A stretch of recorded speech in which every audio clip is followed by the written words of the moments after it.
네, 여러분 안녕하세요. 서울미디어대학원대학교의 유원식 교수입니다. 반갑습니다. 네, 오늘 또 많은 분들이 한두 분씩 계속 또 와주시고 계신데요. 저희가 이제 5월 엑스토크 행사로 이렇게 또 찾아뵙게 됐습니다. 저희가 1월에 저희 행사를 시작을 했었죠. 1월에 시작할 때는 저희가 좀 추운 또 겨울이었고, 또 코로나도 상당히 또 심해서 저희가 한 3월쯤 정점을 찍었던 것 같은데, 이 5월이 되면서 굉장히 그 급진적인 변화들이 많이 보이는 것 같습니다. 일단 오늘 날씨도 굉장히 더워진 것 같고요. 그리고 또 이제 코로나도 여러 가지 좀 풍토화라든지 뭐 확진자도 줄어들고 여러 가지 그 대면 모임들이 많이 활성화되면서 저희들 또 여러 가지 면에서 이렇게 새로운 또 시기를 이렇게 맞이하고 있다는 생각이 듭니다. 그래서 5월에 또 저희가 의미 있는 엑스토크를 이렇게 준비하려고 이번 행사를 또 준비했고요. 보통은 제가 이제 사회를 보고 이렇게 또 특강 하시는 분을 저희 초청해서 진행했었는데, 오늘은 제가 또 특강을 진행하게 돼서, 네, 사회 겸 특강, 네, Q&A까지 다 이제 한꺼번에 진행을 해보도록 하겠습니다. 네, 그럼 저희 시간이 돼서 아직 못 들어오신 분들도 있지만 바로 또 강의를 시작하도록 하고요. 오늘 강의는 주제가 이제 여러분들 잘 아시고 또 관심이 많으신 이 메타버스에 관련된 부분으로 진행을 하죠. 네, 그래서 오늘 제가 이렇게 진행하지만 저보다 더 잘생긴 그 디지털 아바타를 통해서 제가 진행을 해보도록 하겠습니다. 네, 그래서 변신을 하겠습니다. 네, 변신을 이렇게 하면은 네, 네, 네, 저보다 훨씬 잘생겨졌죠? 네, 날씬하게 생긴 아바타가 등장을 했습니다. 네, 화면 공유하고서 제가 또 여러분들께 오늘 준비한 내용을 같이 강의를 또 드리도록 하겠습니다.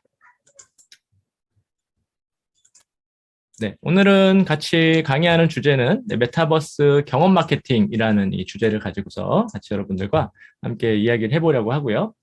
너무 뭐 이렇게 막 진지하고 연구적인 어떤 그런 부분들보다는 지금의 메타버스가 어떤 방향으로 좀 흘러가고 있고 또 이제 이 메타버스에 대해서 이제 우리가 어떤 경험 마케팅 관점으로 접근했을 때 어떤 경험들을 전달해야 되는가에 대한 부분을 중점적으로 같이 좀 이야기를 드려보려고 합니다. 우선 이런 이야기로 좀 시작을 해보고 싶습니다. 메타버스, 허상인가? 아니면은 인류의 미래인가?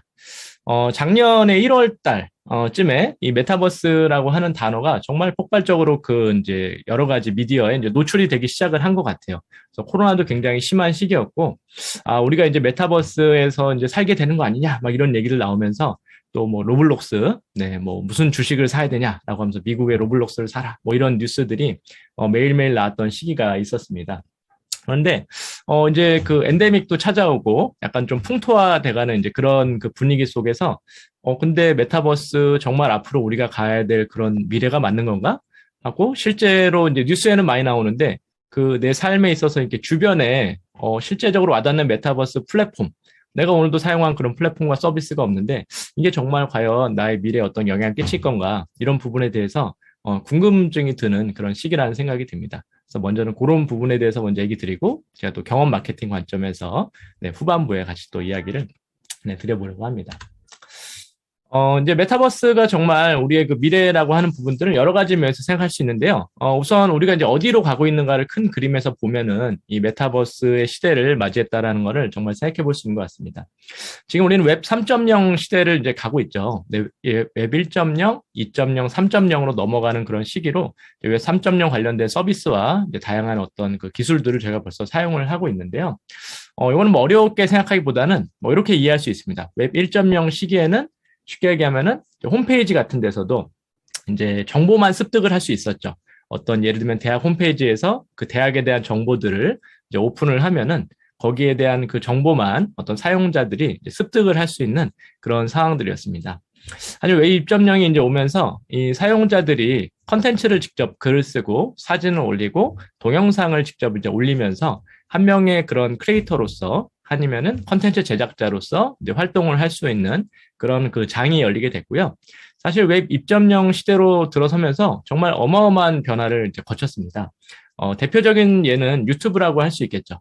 그래서 유튜브를 한 2014년대 정도까지만 해도 대중들이 이렇게 많이 쓰시지 않았던 것 같아요. 그래서 그때까지만 해도 주변에서 유튜브 하고 있는 그 초등학생들이나 중고등학생들 보면은 어른들이 아니 뭐 새로운 플랫폼에서 애들이 좋아하는 뭐 실험 영상이라든지 먹방이라든지 이런 걸 보고 있나 보다. 이제 그 정도로 생각을 했었는데, 지난 한 7년 정도를 이제 돌이켜 보면은, 이제는 집에 그 TV를 안 보시는 분들도 이제 거의 대부분이죠. 뭐 결혼하셔도 TV 안 사시는 분들도 많고요.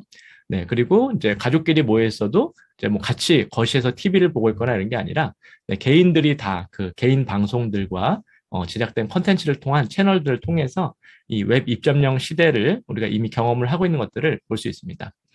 네, 그런 것처럼 웹 3.0 시대로 이제 넘어가는 것 역시 우리가 지금은 웹 3.0이 나랑은 좀 거리가 있어 보이고 좀 왠지 뭐 아직 와닿지 않는 부분들이 있지만 앞으로 3년, 5년, 10년 지났을 때 우린 또 이미 웹 3.0의 시대를 이제 살아갈 수밖에 없다라는 걸 좀 볼 수 있고요.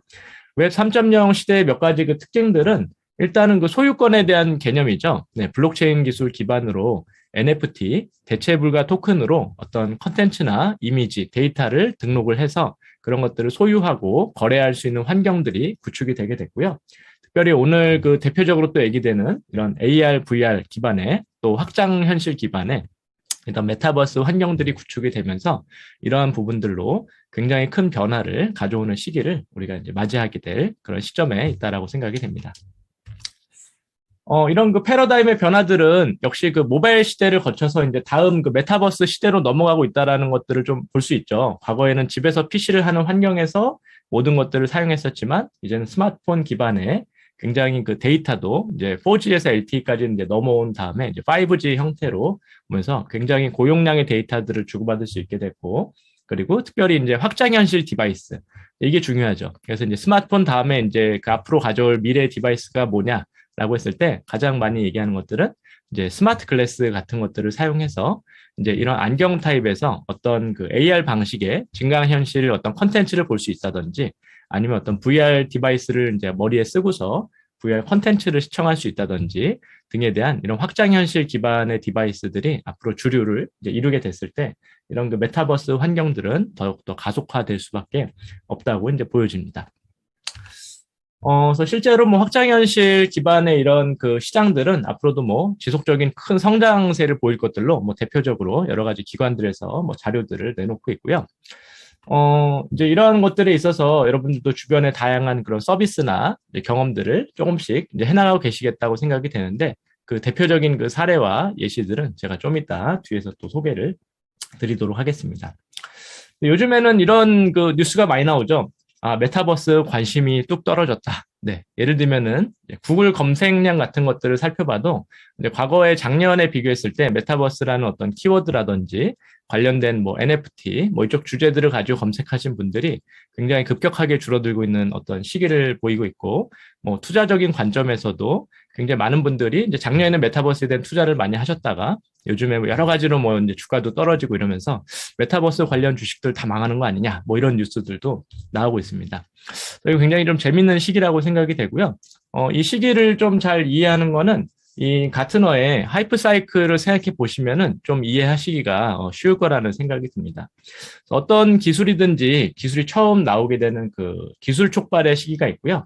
그 기술을 봤을 때, 와, 우리의 정말 미래가 진짜 대단하겠다라고 생각을 하면서 굉장히 그 거품이 좀 끼는 거죠. 어떤 부풀려진 기대의 그 정점에 이르게 되는 시기가 있고. 근데 이게 막상 생각해보니까 별로 이렇게 좀 적용이 잘 안 되는 것 같아. 이래가지고 생각보다 좀 별로야라고 하면서 사람들이 굉장히 이 기술에 대해서 그 환멸을 느끼는 그런 또 시기가 있습니다.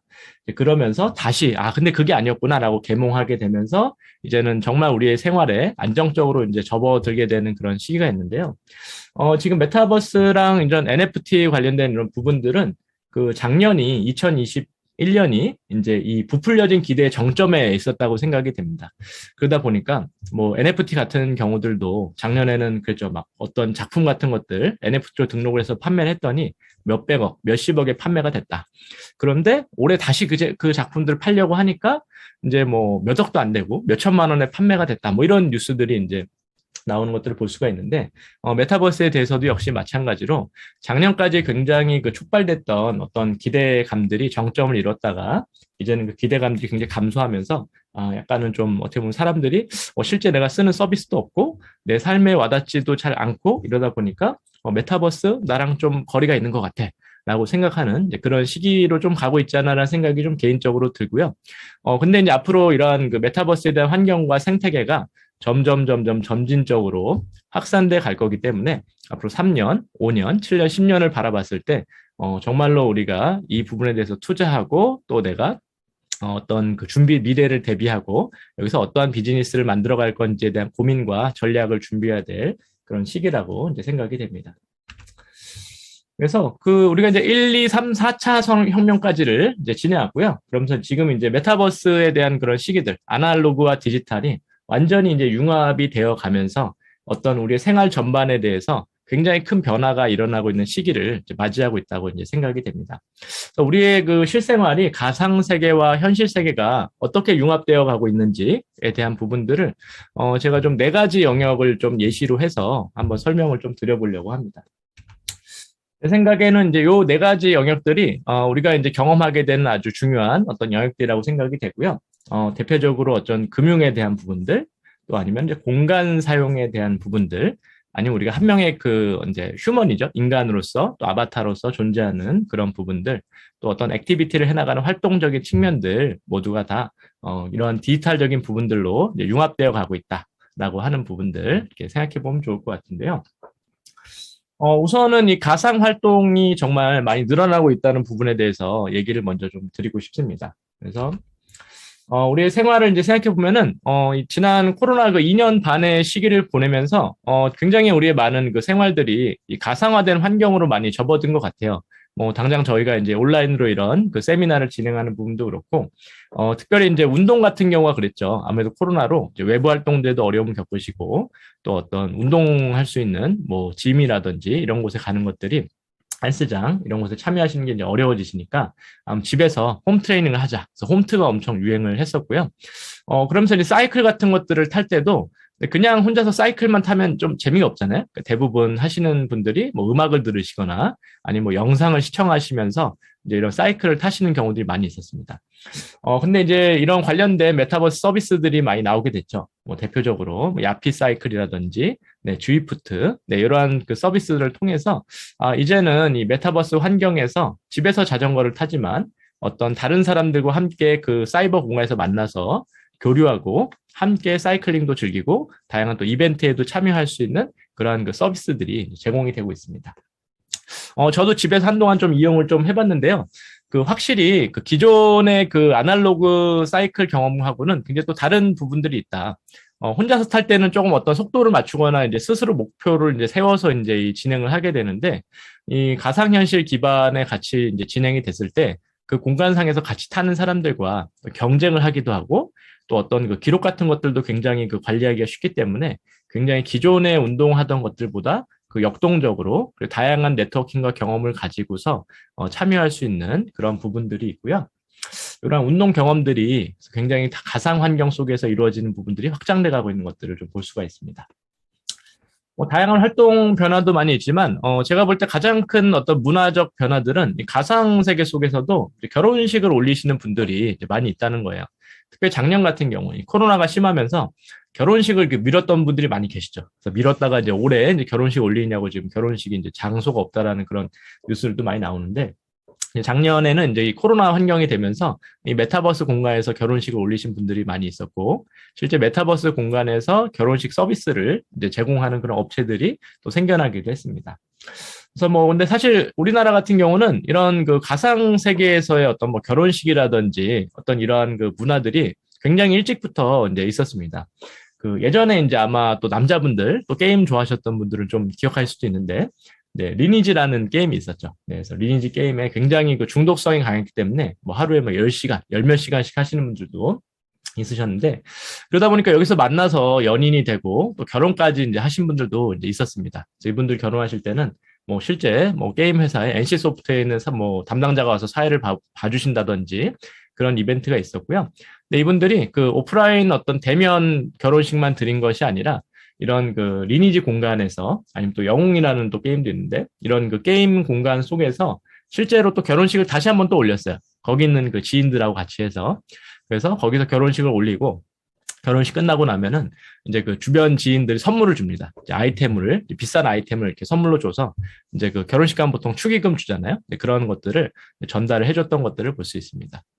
그래서 이러한 것들이 우리 굉장히 문화적으로 많이 또 변하고 있다. 그래서 그 사람에게 있어서 그 관혼상제라고 하는 부분들이 굉장히 그 중요한 부분인데, 특별히 결혼이라고 했을 때 정말 인생에서 대부분 한 번 하게 되는 중요한 또 그 예식 중에 하나인데, 그 이러한 것이 이제 사이버 공간에서, 메타버스 공간에서 이루어지는 것들도 사람들이 수용할 수 있을 정도로 이제 가상 세계에 대한 그 어떤 그 이제 접근성이라고 하죠. 아니면 이제 오픈 마인드가 되어가는 것들을 좀 생각을 해볼 수 있는 것 같습니다. 어떤 그 활동들이 굉장히, 오늘은 주제가 좀 마케팅 쪽 관련된 부분이 포함되기 때문에 조금 속도를 내서 또 가보겠습니다. 어떤 그 활동적인 부분들 외에도 우리가 또 어떤 금융적인 부분들에 대한 부분에 있어서도 이 가상화된 공간에서 활용되는 것들이 이제 많이 이제 늘어나고 있는 것들을 볼 수 있습니다. 이 메타버스 공간에서 가상 금융을 사용한 대표적인 예가 뭘까라고 이제 생각을 해봤을 때, 이 싸이월드가 사실 지금은 이제 서비스가 이제 뭐 문을 닫은 지 좀 오래됐죠. 다시 지금 메타버스 플랫폼으로 좀 업데이트해서 다시 오픈을 준비하고 있긴 한데요. 아마 제 기억으로는 그 제가 싸이월드를 썼을 때가 아마 이제 군대 이제 갔다 왔을 때 한 23살, 네, 24살, 거의 지금 한 20년 다 된 것 같습니다. 네, 20년 전쯤에 이 싸이월드를 사용을 했었는데, 그때 생각해 보면은 되게 좀 재밌는 것 같아요. 그러니까 뭐가 재밌냐면은, 도대체 왜 여기서 도토리를 그렇게 사가지고 많은 도토리를 이제 썼을까? 돈을 실제 쓰면서. 생각해 보면은 좀 웃기죠. 그 여기 보면 이제 그 미니룸이라고 이제 있습니다. 근데 혹시 또 안 써본 분이 계실 수 있으니까. 그래서 지금 화면에 보이시는 그 이미지랑 같은데, 그래서 이 미니룸에 이제 가면은 자기 아바타가 있고, 이제 아바타를 뭐 의자에 앉혀놓을 수도 있고, 아니면은 저기 이제 벽지를 꾸며놓을 수도 있고, 벽장을 이제 꾸며놓을 수도 있는 거죠. 근데 이 사람들이 이제 특이합니다. 이제 특이한 거는 이 아바타지만, 이 아바타를 일종의 자기의 자아라고 인식을 하게 되는 부분이 있으면은, 그때부터는 이 아바타한테 이제 돈을 쓰기 시작을 하는 거죠. 네, 일단은 옷부터 입힙니다. 네, 옷부터 그냥 저기 그 속옷 같은 것만 입혀놓는 게 아니라 옷이라도 하나 사서 이렇게 입혀놓고 하고, 헤어스타일을 바꾸기도 하고, 자기 집이니까 벽지도 붙이고, 네, 여러 가지 소품들도 사가지고 인테리어를 하는 거죠. 그래서 친구네 집에 또 놀러 가죠. 친구네 어떤 그 미니룸에 놀러 가서 거기 그 아바타랑 또 그 미니룸에 대한 얘기를 댓글로 달아놓기도 하고, 그런 것들을 사이버 공간상에서 이제 주고받으면서 이제 대화를 나누는 모습을 볼 수가 있습니다. 이러한 부분들이 사람들이 사이버 공간에 존재하는 아바타지만 그걸 나의 일종의 자아라고 생각하고, 그 또 다른 자아를 통해서 이제 사이버 공간상에서 다른 사람들과 소통하기 시작을 하면은 자연스럽게 거기에 관련된 경제 활동들이 이루어질 수밖에 없다라고 하는 거죠. 네, 그렇기 때문에 우리가 앞으로의 메타버스 환경이 펼쳐졌을 때, 그렇다면은 우리가 실물 세계에서 사용하던 어떤 경제 시스템이 이 가상 세계 쪽으로 굉장히 급진적으로 많이 이동하게 될 어떤 모습들을 네, 당연스럽게 좀 예상해 볼 수 있을 거라고 생각이 됩니다. 네, 이러한 그 모습들을 보여주는 대표적인 그 사례는 이 페이스북, 지금은 이제 메타로 사명을 바꿨죠. 그 페이스북의 그 리브라 사건이었던 것 같습니다. 네, 이제 뭐 페이스북, 메타에서 2019년에 가상화폐를 출시하겠다고 얘기를 했었죠. 우리 리브라라는 가상화폐를 출시해서 우리가 지금 만드는 이 가상 이제 메타버스 플랫폼 호라이즌에서 이제 사용할 수 있도록 우리가 이제 쓰도록 하겠다라는 이제 이야기를 했었는데, 이때 이 발표를 하고 나서 이제 미국이랑 그 전 세계 그 정부에서 반대를 했죠. 너희 페이스북 절대 너희는 가상화폐 발행하면 안 된다. 이걸 하면은 전 세계 경제에 지금 불균형을 가져올 수 있다. 이런 얘기를 하면서 반대를 해서 리브라를 발행을 못하게 됐고, 그럼 DM이라고 이제 발행하겠다. 기능을 좀 많이 축소해가지고 이제 그 아마 그 호라이즌이나 이제 페이스북, 인스타그램에서 이제 포인트처럼 사용할 수 있는 방식의 운영을 하려고 했는데, 뭐 DM도 제재가 너무 많아서 이 사업은 이제 접으려고 뭐 하고 있다는 그런 뉴스들이 나오고 있습니다. 근데 이제 전 세계 정부들이 왜 페이스북의 가상화폐 출시를 이렇게 반대했을까라고 이제 생각을 해보면은, 이 너무나 그 경제적으로 미칠 파급력이 이제 큰 거죠.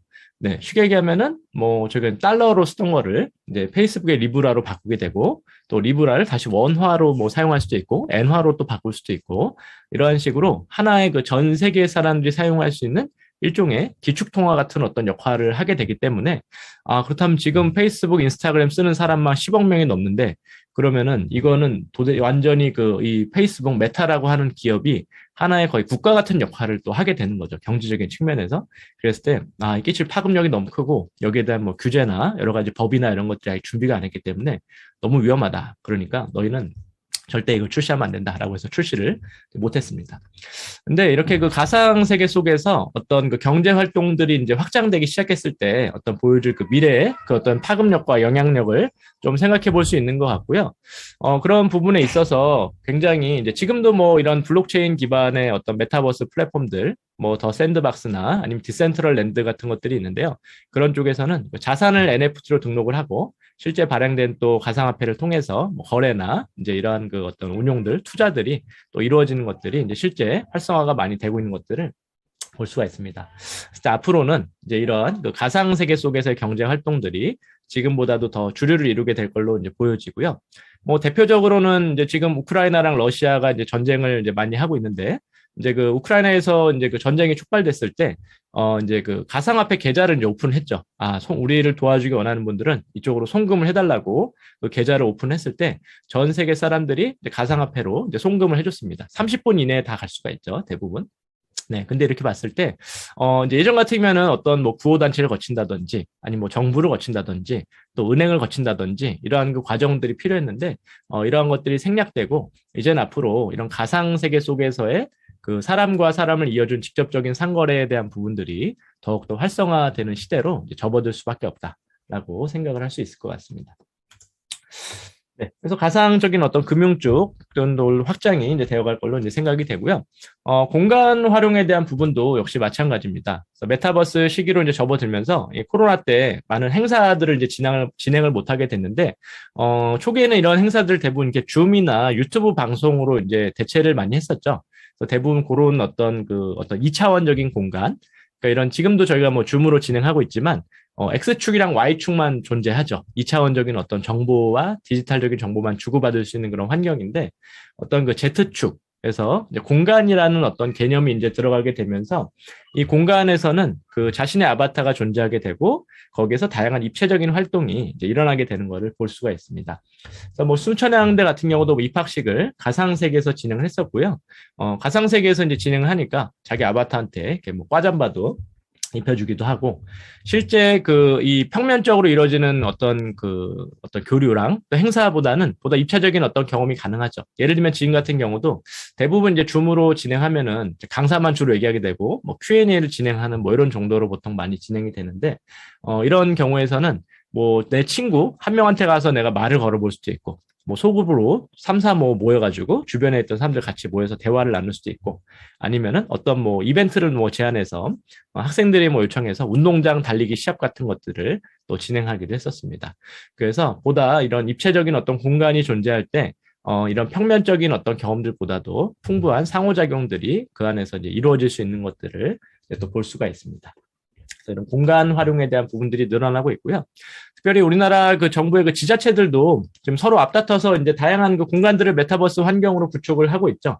뭐 제주도 같은 경우도 제주도의 대표적인 5군데의 휴양지를 이제 지금 제페토라고 하는 그런 플랫폼 상에서 구축을 해놓고 이제 사용자들이 이곳에 미리 방문을 또 해서 뭐 구경도 하기도 하고 제주도에 내가 가고 싶은 관광지가 있으면 거기를 미리 한번 경험해 보기도 하고 아니면은 또 안 가보신 분들도 거기서 잠깐 한번 놀러 왔다가 제주도 가고 싶네 라는 생각을 하면서 실제 제주도로 가보실 수도 있습니다. 그래서 이런 형태로 이 지자체에서도 기존에 있었던 공간들을 이 메타버스 공간상에서 또 하나의 공간을 만들어서 함께 운영하게 되는 형태로 이제 많이 방향들이 가고 있는 것들을 볼 수가 있습니다. 네, 그리고 실제로 뭐 이런 그 블록체인 기반의 이제 이더리움 기반으로 이제 개발된 그 공간 어떤 메타버스 플랫폼들, 아까 얘기 드린 대로 이제 더 샌드박스나 이제 디센트럴 랜드 같은 경우는 어떤 땅을 그 공간을 이제 NFT, 대체불가 토큰으로 등록하는 것이 가능하고요. 그런 것들을 통해서 상거래가 직접 가능하기 때문에 그 공간에 대한 소유권과 거래가 이제 이루어지는 것들을 볼 수가 있습니다. 실제 이런 이런 디센트럴 랜드나 더 샌드박스 같은 경우는 이 공간상에서 구축한 어떤 건물들을 수십억에 서로 간에 사고팔고 주고받는 경우들도 볼 수가 있었습니다. 이러한 부분들을 볼 때 앞으로 공간 활용이 공간 제작뿐만 아니라 또 거기 사용하는 것을 넘어서 소유권과 거래와 투자와 모든 면에서 이 디지털 공간에 대한 어떤 역할들이 굉장히 확장되어 가고 있는 모습들을 이제 볼 수가 있습니다. 그래서 기존에 우리가 있었던 금융과 공간과 어떤 활동들이 전반적으로 이 메타버스 공간으로 이동하고 있는 것들을 이제 볼 수가 있고요. 이러한 것들이 그 역시 사람 역시 나의 어떤 존재 자체가 이런 아바타 형태로 디지털화된 형태로 이제 변하고 있다라고 하는 부분 역시 생각을 할 수가 있습니다.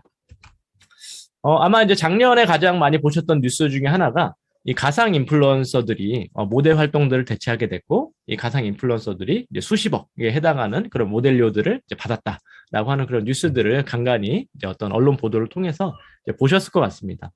실제로 지금 뭐 왼쪽 아래에 있는 그 사진처럼 누가 어떤 진짜 인플루언서인지 아니면은 가상 인플루언서에 잘 구분이 되지 않고요.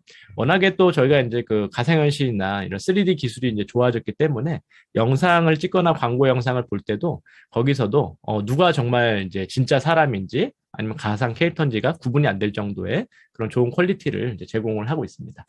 그래서 뭐 일본엔 대표적인 뭐 이마, 뭐 미국에는 릴 미켈라, 한국에는 뭐 김래아 같은 이런 가상 인플루언서들이 과거에 사람이란 어떤 모델들이 했던 활동들을 대체해서 활동을 하고 있는 것들을 볼 수가 있고요. 이러한 그 문화나 어떤 비즈니스들이 지금은 뭐 어떤 연예기획사 쪽으로도 굉장히 많이 확산된 것들을 볼 수 있죠. 네, SM 엔터테인먼트 같은 경우가 제가 볼 때는 이런 그 메타버스에 대한 어떤 개념을 가지고 굉장히 전략들을 잘 세워서 이제 진행을 해나가고 있다고 생각이 되는데요. 아마 여기 계신 분들 중에 뭐 에스파를 좋아하는 분들이 계실지는 잘 모르겠어요. 네, 아마 에스파 이제 노래 안 들어보신 분들도 계실 텐데 뭐 10대 친구들이 굉장히 좋아하는 걸그룹입니다. 이 에스파는 총 8명으로 이제 구성이 되어 있는데, 4명만 실제 그 사람이고요. 4명은 이제 가상 캐릭터로 이제 구성이 되어 있습니다. 그래서 가상의 이제 실제 캐릭터들이, 실제 인플루언서들이, 이 셀럽들이 이제 자기만의 그 아바타를 하나씩 또 가지고 있고, 그 메타버스 공간상에서 존재하는 세계관과 또 실물 세계 속에 있는 이 캐릭터들이 같이 공존하면서 그 살아가는 어떤 하나의 그 세계관, 게임이랑 좀 비슷하죠. 그런 세계관이 존재하고 그 세계관에서 다뤄지는 다양한 사건과 주제들을 노래와 뮤직비디오, 또 웹툰 이런 것들을 만들어서 판매를 하고 있습니다. 여기서 나온 것들을 또 다양한 또 NFT로 등록해서 이제 그것들을 또 비즈니스로 또 판매하고 있는 것들을 볼 수가 있고요. 그래서 이러한 것들을 볼 때 이제는 어떤 뭐 걸그룹이나 연예인들이 활동하는 것들도 단순히 기존의 연예인 혼자만 활동하는 것이 아니라 가상화된 아바타랑 함께 연예 활동들을 이제 하는 모습들로 확장돼 가고 있는 것들을 좀 생각을 해볼 수 있습니다. 이제 크리에이터들 역시 이제 마찬가지인데요. 그 한 3년, 5년 전에 이제 조사를 했을 때 초등학생들한테 너의 미래의 꿈이 뭐냐라고 이제 물어봤을 때 제일 많이 대답한 게 제 꿈은 크리에이터입니다.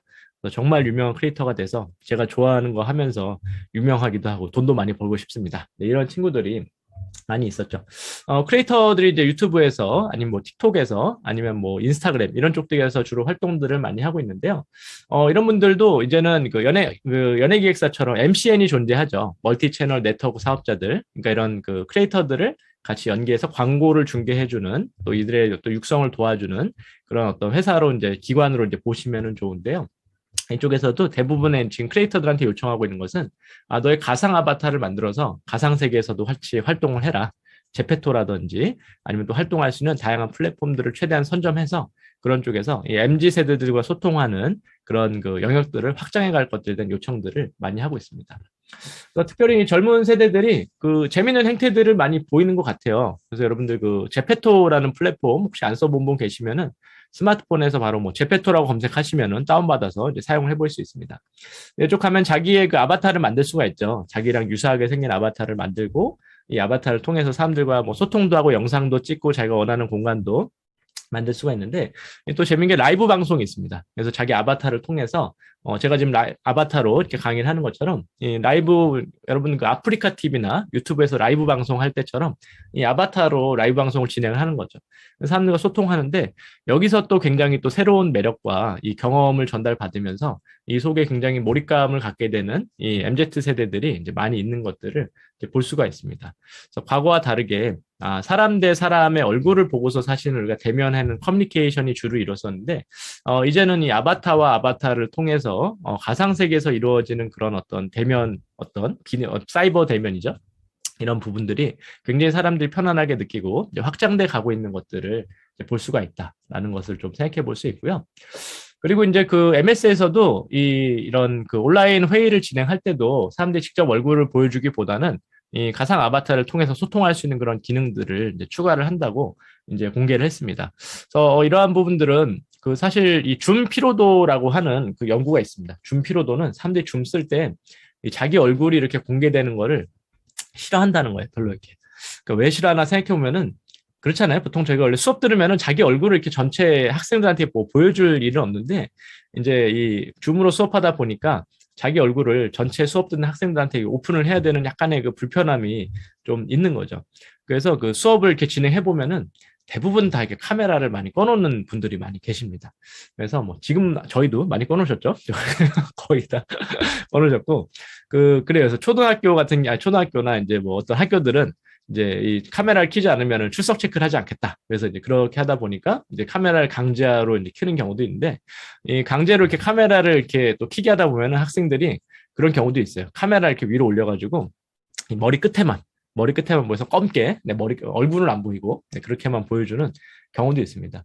근데 이제 이거는 뭐 저기 교수님들도 똑같아요. 교수님들도 어디 세미나 가시면은 카메라 잘 안 켭니다. 그래서 이제 저기 다들 마음은 비슷한 게 아닌가라는 생각이 되고요. 그래서 이게 자기 얼굴을 공개하는 거에 대한 그 불편함이 사람들이 있기 때문에 이제는 이런 것들을 이제 이 아바타를 통해서 이제 사람들과 이렇게 대면하고 만날 수 있는 그러한 식의 그 기능들을 추가했을 때 사람들이 이러한 것들도 굉장히 그 선호하고 많이 사용할 수 있다. 제 뒤에도 지금 가상 배경으로 이제 되어 있지만 그 가상 배경도 굉장히 많은 분들이 사용을 하시잖아요. 역시 가상 아바타 역시 앞으로도 미래적으로 많이 사용하게 되고 결국에는 우리가 다양한 메타버스 플랫폼에서 다양한 아바타들을 만들고 내가 실제 인간으로도 존재하지만 다양한 아바타를 통해서 다양한 메타버스 플랫폼에서 활동하게 되는 그런 미래의 모습들을 그려볼 수가 있습니다. 그래서 결국 우리의 미래는 현실 세계랑 가상 세계가 이렇게 복합적으로 점점 더 이렇게 가까워지고 경계가 허물어져 가는 그러한 관점으로 이제 나가고 있다라고 이제 보시면은 좋을 것 같습니다. 이러한 부분에서도 메타버스의 확장이 굉장히 중요한 시기라고 생각이 되고요. 또 하나의 그 중요한 부분은 이 세대 간의 그 차이죠. 그 지금 2022년을 이제 맞이하고 있는데 지난 한 50년에서 70년 이 우리나라와 인류의 역사를 이제 돌아보면서 저희 어머니가 이제 그런 얘기를 하신 적이 있어요. 저한테 얼마 전에 야 내가 인생을 살아보니까 정말 정신이 하나도 없다. 이런 말씀을 하셨어요. 그래서 왜 정신이 없어요, 어머니? 그러니까 내가 태어날 때는 농경사회였어. 그러니까 농사를 짓는 데서 태어났는데, 이제 성인이 돼서 이제 서울로 올라오셔서 이제 취직하고 이제 일을 하려고 보니까 산업화 시대, 공장들이 많이 생기고 막 이런 시기였는데, 이 자녀를 낳고서 이제 또 사는데, 자녀들한테 이제 디지털 세대다 해가지고 컴퓨터 교육이 중요하다. 그래서 컴퓨터가 막 중요해지고, 이제 은퇴하실 때쯤 되니까 이제 4차 산업혁명 기술, 4차 산업혁명이 중요하다 뭐 이런 얘기 나오다가, 이제 뭐 뉴스 보면 메타버스 막 이런 거에 나오니까, 이제는 정말 나는 안 되겠다라고 이제 하시면서 이제 저기 이제 그 은퇴하시고 이제 지방으로 이사 가셔서 이제 여유로운 삶을 살고 계십니다. 근데 이제 그 얘기 들으면서 그 생각을 했어요. 제가 인류의 역사를 좀 생각해 봤을 때 지난 70년 동안 이렇게 급격한 변화를 겪은 인류는 그동안 없었다. 왜냐면은 많은 변화의 인류 역사에 많은 사건들이 있었잖아요. 근데 이런 사건들이 보통은 뭐 100년, 200년, 300년, 500년에 한 번 막 이렇게 일어났었는데 이 정말 50년이라는 그 시간 동안 너무나도 빠른 기술 변화가 일어났기 때문에 이 지금 생각해 보면은 우리가 똑같은 시대를 살고 있지만 너무 다 다른 인류인 거예요. 그러니까 이제 10대인 친구들, 또 20대인 분들, 30대인 분들, 또 50대, 60대 분들이 다 다른 디지털 경험과 그리고 또 다 다른 가치관과 굉장히 그 다양성을 가지고 있는 것들을 볼 수가 있습니다. 네, 그래서 이러한 부분들에 있어서도 이 메타버스와 관련된 부분들 중요하다. 특별히 메타버스 플랫폼도 아마 여기에 오신 분들도 이 메타버스에 많은 관심을 갖고 있지만 실제 내가 오늘 메타버스 플랫폼 못 썼을까 생각해 보면은 거의 아예 써본 게 없으신 분들도 있을 수도 있어요. 네, 대부분 비즈니스에 필요하다. 회사에서 필요로 하다. 앞으로의 살기 위해서 필요하다. 이러니까 이제 한 30대 이상인 분들은 이제 찾아보면서 막 쓰시는 막 그런 그 상황인 거죠. 실제 이렇게 물어보면은 왜 사용 안 하세요? 그러면은 가면은 저기 그 제페토나 뭐 로블록스나 막 이런 데들 이렇게 가도 이 친구가 없대요, 친구. 그래서 내 아는 사람이 없어요. 거기서 이제 내 친구들이 거기서 활동하는 사람이 없어. 그래서 실제로 이 메타버스 플랫폼들을 쓰는 친구들이 이 10대 특별히 그 알파 세대에 굉장히 집중되어 있는 것들을 볼 수 있습니다. 20대 친구들도 이렇게 쓰는 사용량도 이렇게 많지 않은 것들을 볼 수 있고요. 이런 것들을 생각을 했을 때, 앞으로 이런 10대, 20대 친구들이 굉장히, 더 성장하는 앞으로의 10년 후의 미래를 생각해 볼 수도 있고, 또 아까 제가 그 서두에 유튜브 얘기를 드렸었지만, 유튜브 같은 경우도 처음 사용할 때, 그거 좀 어린 젊은 친구들이 그냥 뭐 거기서 먹방 보고, 그냥 거기서 이제 좀 약간은 좀 어떤 생각하지 못했던 기발한 실험 영상 같은 거 보고, 이런 플랫폼 아니야? 라고 이제 생각했던 그 플랫폼이, 이제는 60대, 70대 분들이 더 많이 쓰시죠. 그래서 이제 뭐 주변에 계신 어르신들 보면은 유튜브 너무 좋아하시잖아요. 그래서 유튜브 제 아시는 어르신들도 저한테 영상을 자주 보내주세요. 보시고 이제 좋았던 거, 뭐 정치적인 걸 때도 있고, 아니면 뭐 어떤 관심도 있는 것들을 건강에 대한 것도 있고 보내주셔서 꼭 보라고 이렇게 보내주시는 분들이 있습니다. 근데 그런 것처럼 이 메타버스에 대한 부분들도 지금은 좀 약간 어떤 연령대의 차이도 있고 하지만 앞으로 이런 것들이 점진적으로 확산이 돼가면서 굉장히 큰 변화들이 우리 세대 간의 이런 차이를 넘어서 이제 일어나게 되는 시기를 이제 앞으로 3년, 5년, 10년 뒤에 맞이하게 될 거라고 생각을 합니다. 그래서 이런 뭐 장황한 얘기들을 이제 좀 넓게 왜 드렸냐면은 이제 결국에는 메타버스의 시대다, 지금은. 그래서 이제 메타버스는 작년에 굉장히 단어가 이제 촉발이 되고 많은 투자와 이제 기술 변화들이 많이 일어나고 있는데 이런 웹 3.0의 우리가 시대를 맞이하고 있고 블록체인 기술 또 이런 확장 현실 기술의 그 발달로 봤을 때 이런 기술적인 측면에서도 이 미래적인 부분이 이 만나게 되는 그 접점이 결국에는 메타버스라는 그 공간으로 연결될 수밖에 없고 실제 사람들은 이미 메타버스 환경에 대한 경험을 했죠. 그러다 보니까 이 사람들이 한번 경험을 하고 나면은 과거로 돌아갈 수가 없습니다. 예를 들면 학교 수업도 뭐 비슷해요. 그래서 처음 2년 반 전에 이 코로나 심해지면서 이 온라인 수업 첫 학기 시작했을 때 아직도 기억에 납니다. 학생들이 저한테 막 연락을 해서 교수님 도대체 우리 오프라인 수업 다시 언제 합니까? 이 온라인 수업이 말이 됩니까? 교수님 얼굴 한번 보고 싶습니다. 막 이런 얘기들을 이제 연락을 많이 해왔었는데 그 2년 반 지나고 나니까 이번 학기 되니까 학생들이 두려워하고 있어요. 그래서 뭘 두려워하고 있나 봤더니 이 대면 수업을 다시 할까 봐 두려워하고 있어. 교수님 제발 혹시 대면 수업 다시 하는 거 아니죠? 그래서 이제 이 온라인으로 하면 좋겠습니다. 이런 학생들이 정말 많아졌어요. 그러니까 2년 반 정도 해보니까 너무 편한 거예요. 왜냐면 자기가 원하는 장소에서 원하는 시간에 딱 수업 이제 듣고 이제 그 자기가 또 할 수 있는 일을 하면 되니까. 그래서 아마 이건 제가 근무한 데가 이제 대학원이다 보니까 더 그런데 뭐 학부생들이야 조금 이렇게 학교에 와서 그 학교 생활하고 싶은 로망이 좀 더 많이 있죠. 근데 이렇게 좀 업무를 하시거나 이런 분들은 이 디지털 세계에 사는 것들을 굉장히 선호하는 것들. 뭐 네이버 같은 경우도 사원의 뭐 90% 이상이 이 어떤 그 온라인 재택근무를 선호했다고 하니까 그런 부분들을 봐도 이제 이 경험이 굉장히 우리에게 큰 영향을 이미 미쳤다라는 것들을 볼 수 있습니다. 그리고 아까 얘기드린 대로 우리의 모든 활동과 가상 자산과 또 공간과 아바타 등이 이제 디지털 형태로, 디지로그 형태로 이제 가고 있는 것들을 볼 수 있고요.